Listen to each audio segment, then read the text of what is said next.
Hello दोस्तों, आज मैं आपको एक ऐसी कहानी सुना रहा हूँ जिसको सुनने के बाद आप लोगों को बहुत कुछ सीखने को मिलेगा। रीनू और मीरा बहुत ही अच्छी दोस्त थी और दोनों हमेशा कुछ न कुछ किया करती थी। अभी दोनों अपने कॉलेज में पढ़ाई कर रही है।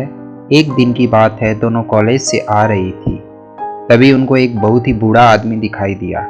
दोनों ने सोचा चलो उनके पास जाकर कुछ पूछते हैं। फिर क्या था, वो दोनों उस बूढ़े आदमी के पास जाकर बैठ गए और बोला, बाबा आप कैसे हो? उस बूढ़े आदमी ने कहा, बेटा मैं तो सही हूँ, आप लोग कैसे हो?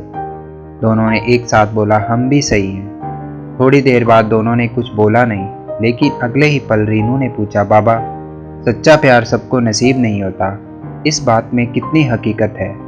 रीनू की बात सुनकर वह बूढ़ा आदमी मुस्कुराया और बोला, आपको कभी प्यार हुआ है?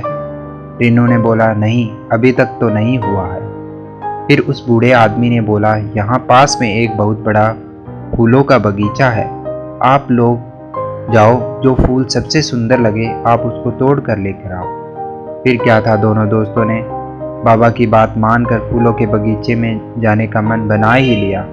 कुछ टाइम और बीता। जब दोनों फूलों के बगीचे में पहुंच गई तो बहुत सारे फूल थे। दोनों ने करीब 1 घंटा तक फूलों के बगीचे में सबसे सुंदर फूल ढूंढा, लेकिन कुछ भी समझ नहीं आया। लेकिन कुछ देर बाद रीनू और मीरा को एक फूल बहुत पसंद आया, लेकिन दोनों ने सोचा कुछ टाइम बाद इसको देखेंगे और थोड़ा और टाइम कुछ और फूल देख लूँ, हो सकता है इससे भी ज़्यादा सुंदर फूल मिल जाए। दोनों आगे बढ़ गए, लेकिन थोड़े ही टाइम बाद दोनों ने सोचा चलो उसी फूल को तोड़कर बाबा के पास चलते हैं। लेकिन जब दोनों वापस आए तो देखा कि वह फूल कोई और तोड़ लिया था। दोनों दोस्त बहुत ही निराश होकर उस बूढ़े आदमी के पास गए और बोला, बाबा हमको बहुत लंबे टाइम के बाद एक फूल पसंद आया, लेकिन उसको कोई और तोड़ ले गया।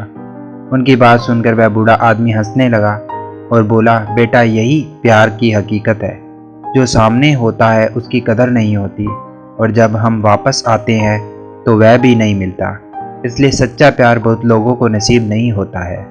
दोस्तों, इस दिल छू लेने वाली कहानी से हम लोगों को यही सीख मिलती है कि जो पास में है उसकी कदर करना सीखो।